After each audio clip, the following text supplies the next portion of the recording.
morning. As the panel comes up here, I'll go ahead and do a little introduction. It's great to be in Austin today, and such a good crowd, and hearing the mayor. And it's very interesting hearing him talk about the challenges with the workforce and so forth, because that's something that we are seeing across the country. We're currently actually working on a project for a state where they're looking at their capital projects and trying to assess the craft labor and other labor needed to deliver their capital program over the next 5 years. And they see a real disconnect between the workforce and the available people. As I said, my name is Rob Carey. I'm a national transportation practice leader with Deloitte. Work all across the country. And in that work, Deloitte really focuses on data stewardship, advanced analytics and AI, business systems modernization, workforce enablement. That's some of what the mayor talked about. And really on the workforce side, we look at systems, the people, and the data involved with it and processes. Prior to joining Deloitte about 2.5 years ago, I was the Chief Deputy Commissioner for the Virginia Department of Transportation. I had a 30-year career there, everything from design, maintenance, operations, planning, construction, admin, P3s, you name it. So 30 years of that, so it's nice to be back with the infrastructure people here today. We've got a great panel here today, and I'm going to take a minute and let each of them introduce themselves for like a minute or so and tell everybody about your where you work and what your background is. Sure. It's an honor to be here. My name is Sirwan Shahui. I graduated from University of Texas at Arlington. I got my PhD in civil engineering with a concentration in traffic and transportation. After graduation, I started teaching in school for a while, and then I joined a consulting side of transportation in the design of infrastructure projects, highways, and with the shift to more smart infrastructure of traffic management. After that, I worked for TxDOT Dallas District for a while, and now I am the traffic engineer for the city of Louisville in Dallas area. It's a pleasure to be here. Thank you. Good morning. I'm L'Oreal Stepney. I'm the engineering member of the 3-member board for the Texas Water Development Board. I'm into my 32nd year as of March 1st and working in the public sector. I began my career and spent 30 years, similar to your story, at the Texas Commission on Environmental Quality. I oversaw the regulation of air, water, and waste environmental regulatory issues. And so probably for the last 24 years, I've had a concentration in water issues for the state. I'm really excited to be here. I'm a licensed professional engineer in Texas. My undergraduate degree is in aerospace engineering from the University of Texas at Austin. Go Horns. Maybe there's some horns oh, thank you. Thank you for not leaving me hanging. And then a master's in civil engineering from the University of Texas at Austin. Thank you. Hello, good morning. My name is Michael Loretti, and I'm the Director of Capital Projects for the Houston Public Works. And yes, I am a civil engineer that actually specialized in traffic engineering, and they're crazy enough to give the capital improvement projects to a traffic engineer, so there goes. But I do love the project delivery aspect of it. What we are responsible in capital projects is the large-scale projects that include, which is the old public works model, water, wastewater, street, and drainage, all four. And we deliver about $1 billion of improvements a year. People kind of, yeah, it's not a 5-year over, something like that, but we have to spend $1 billion every year on all four infrastructures. It's great to be here. And Thank go you. Vandals. No, I'm just kidding. Good morning, everybody. My name is George Fotinos. I'm the CFO of Houston Metro, the transit authority in the great region of Houston. I'm a born and raised Houstonian. I'm an owl. Got my undergraduate at Rice University, went on from there to get my MBA at Duke. But I came right back because it was an opportunity like no other to be in the finance office, the OMB office of the Houston Metro, where I got to actually be in the planning table where you roll out the map just like my fellow engineers, but for our eyes, we see dollar signs, right? How are we going to invest and what are we going to do? I've been at the authority now for 16 years, starting in that OMB office as an analyst, from the police to the operations, getting to know the nuts and bolts. Then I found myself at the tables of negotiations with our unions, with the planning of our referendums, meeting with public officials. Eventually, I found myself, as I am now in the last 2 years or so, as a chief financial officer. I think that our region is amazing. I think mass transit is definitely a key to economic development, and I look forward to the discussion today. Thank you. Thank you very much. And as we talked about this morning, Texas is a hugely growing state. Places like Austin, Dallas, so forth. Just a lot happening in Texas. A lot of growth going on. And I used to work very regularly with a developer when I was at the Virginia Department of Transportation that he did a lot of stuff all around the state. And he used to say, developers are like rats. They follow the sewer. Where's the sewer? Where's the water? So my question really around that, really for the whole panel here, is how do the current investments, whether in transportation or water resource, all the infrastructure investments, how are they impacting Texas's economy, and particularly around job creation and business growth? So just kind of opening question for everybody. You want to start? Go ahead. Thank you. Actually, I look at transportation and infrastructure like veins, and the movement. By movement, I mean in general terms, people, freight, data, information. It's like the blood in this vein, and this movement produces wealth. It produces money by itself. It's not only about the job creation. It's one of the essentials that helps other sectors to develop. When you have a better transportation system, you have a better healthcare system. First responders, doctors will be happy when they don't have crazy traffic on their way. Thinkers can think better. So it's by nature. Definitely, Mayor pointed out, it's very important about job sector, the diversifying and training those workers, but also by nature, a good transportation creates wealth and helps other sectors to be more successful. Sure. Well, in Texas, as you mentioned, of course, we're a big state and we have lots of infrastructure. I'll speak with respect to water. Water, of course, we all want to see water come out, clean, healthy water coming out of our taps every day. Water drives our agricultural food production. Businesses use water for cooling and for makeup water. And, there was an article about, Texas, our semiconductor industry relying heavily on water. So, it ranges, the need for water and power, of course, ranges from the very small to the very large. And having a solid water, reliable infrastructure in Texas is very important.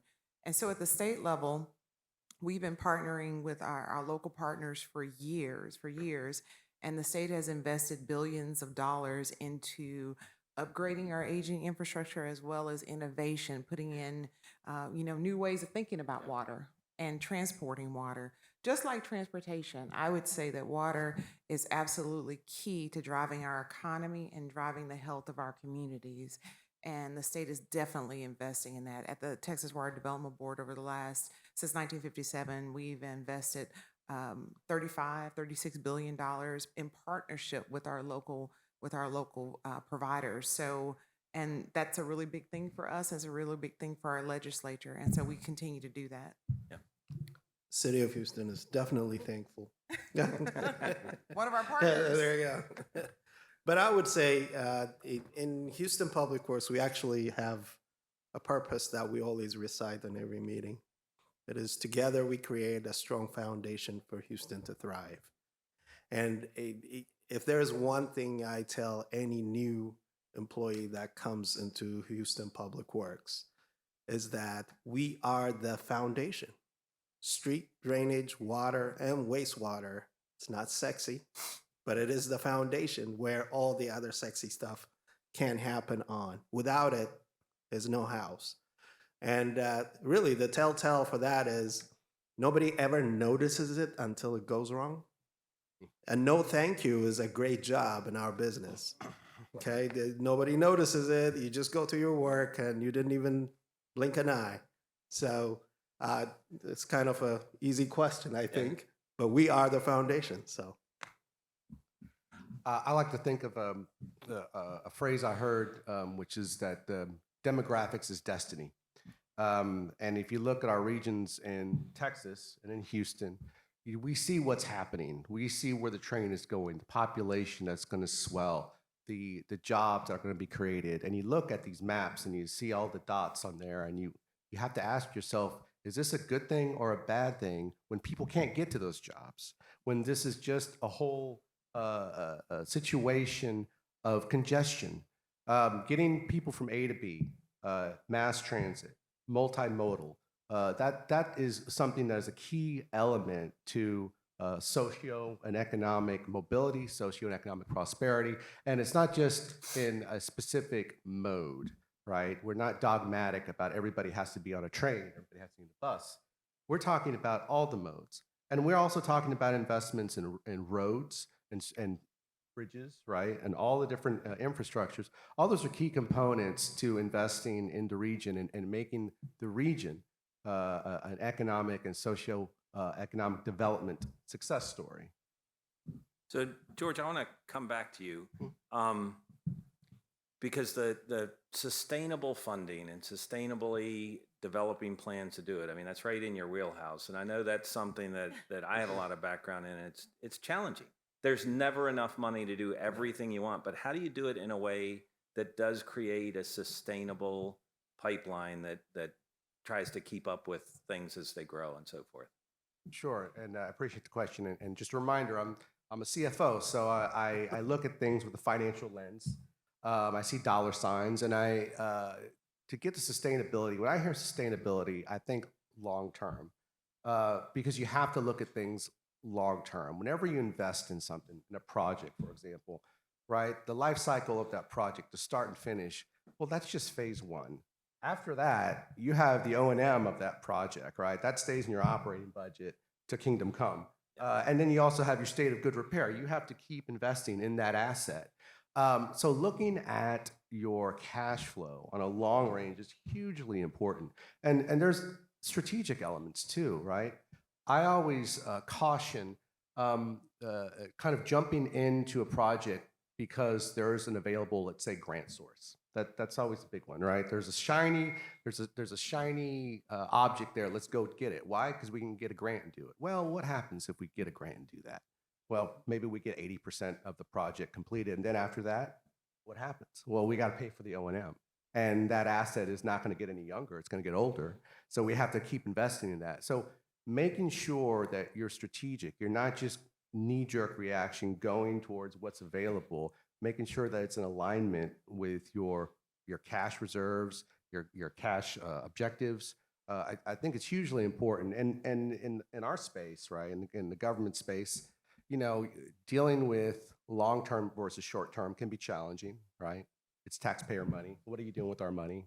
Well, we're saving it for a big investment. Yeah. Sometimes, you know, that is a challenge in the communication. So it's always exciting, but it does take some discipline and a long-range perspective. Yeah. So L'Oreal, kind of on the same line, really sustainable funding and planning are very much intertwined.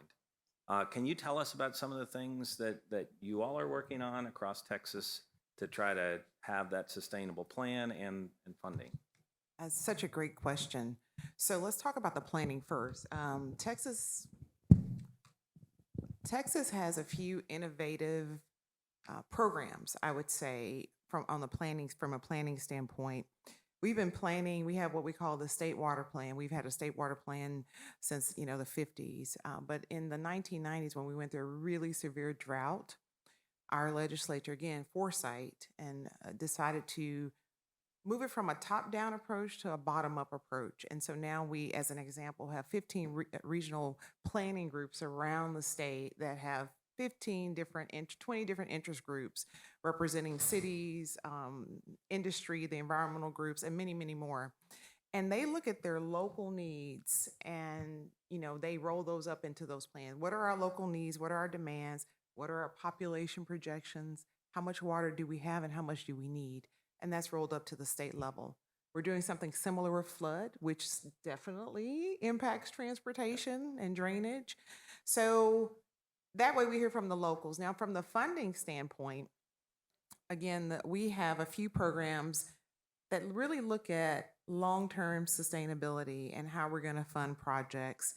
We have a program called SWIFT where the Texas voters voted to fund $2 billion, and that money is in turn invested, and then we can use the return from those investments to help local communities buy down interest rate to make the project cheaper, to make it go faster.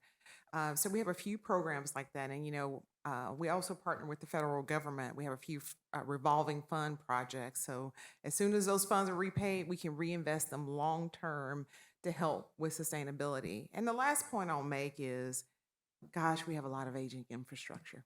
Yeah. I'm sure that's true for transportation as well. And we're all having a hard time keeping up. Yeah.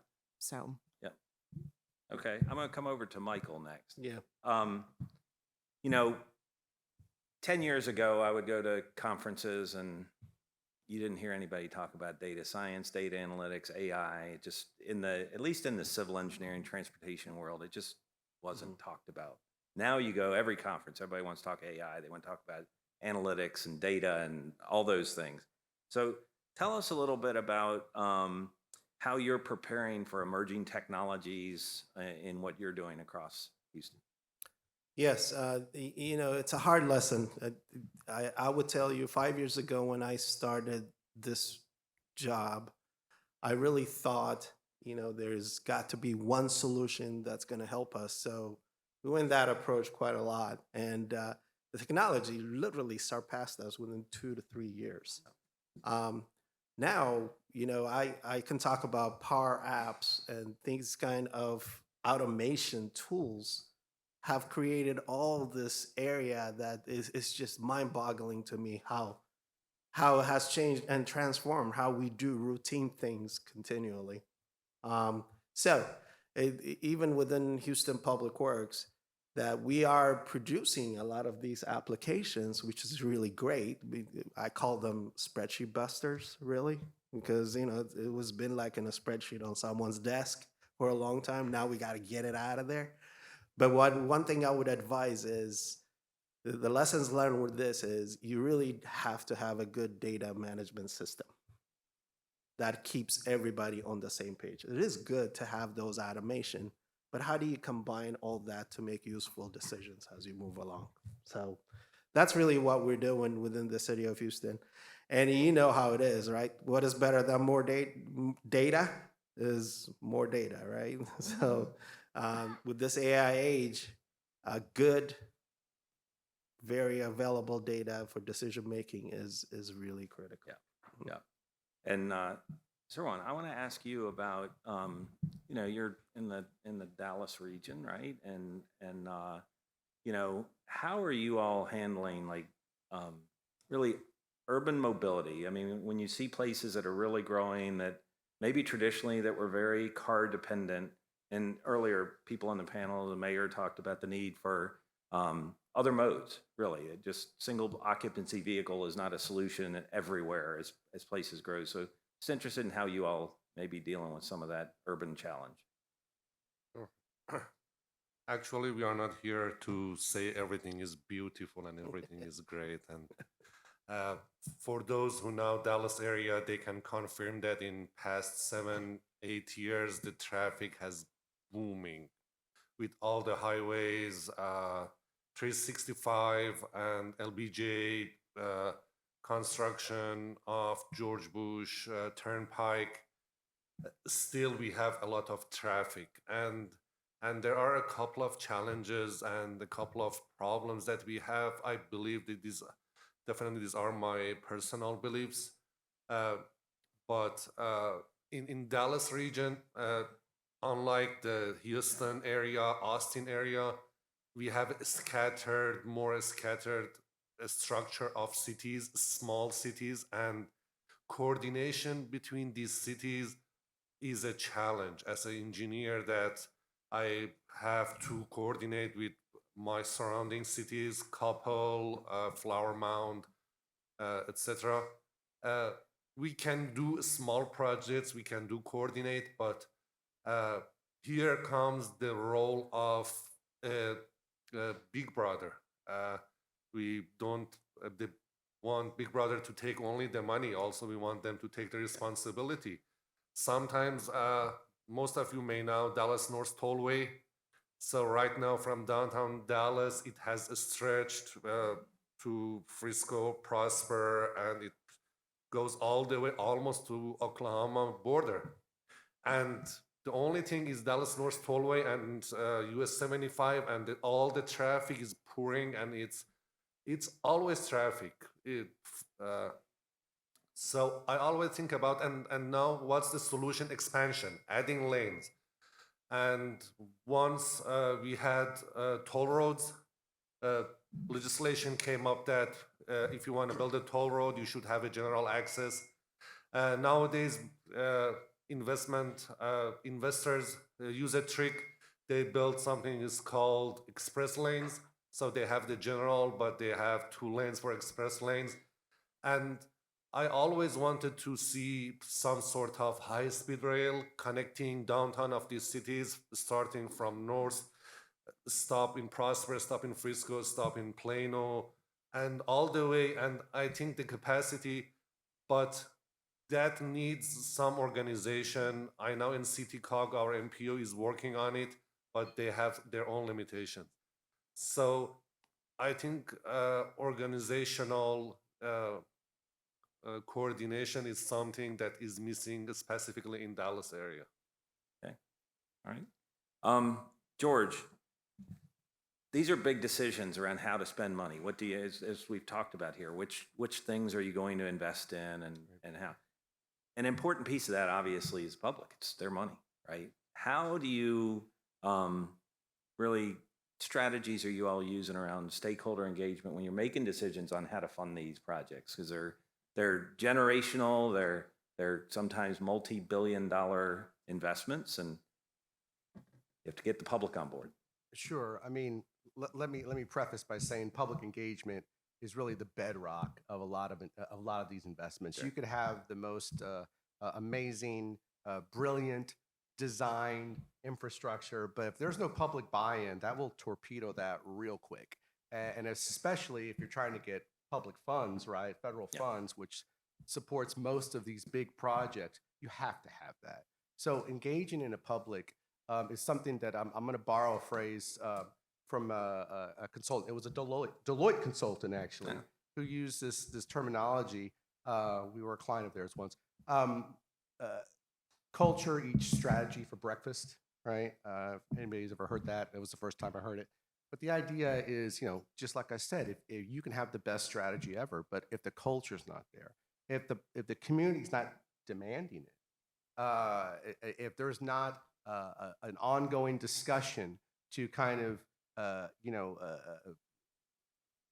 get everyone prepared, on board, part of the process, right? Those are important things. So in making decisions financially, right, that portfolio comes with a lot of stakeholders.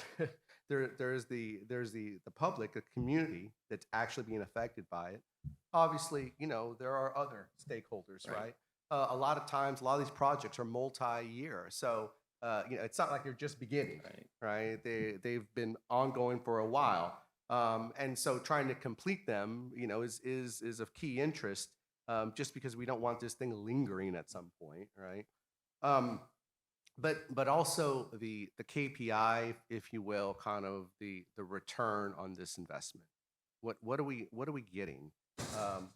And a lot of times part of the most challenging part of my job is I have to answer questions that are quantitative questions, right? Questions about dollar signs, and you have to answer those with qualitative answers, right?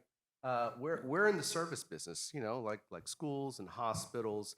The concept of ROIs and things like that, as if you're managing a portfolio, doesn't apply there. You can't quantify quality. You can't quantify safety or security or accessibility. So it's not an easy decision. It's one that I would never recommend anybody make by themselves. It's a collective decision. It's a decision that requires collaboration. It requires vision. It requires a concept of a short term and a long term, and definitely, that communication needs to be ongoing. It's not just a start and stop. It's part of your process from day one. Great, great. So L'Oreal, relative to innovation, I think about Texas, a huge state, and you talked about how important, there are certain things in life, water, right? In today's world, energy, so forth. How are you all innovating within the water space to meet those needs across such a big state? Yes, and so innovation is going to really save us. In Texas, our population is anticipated to expand to 51 million people by 2070.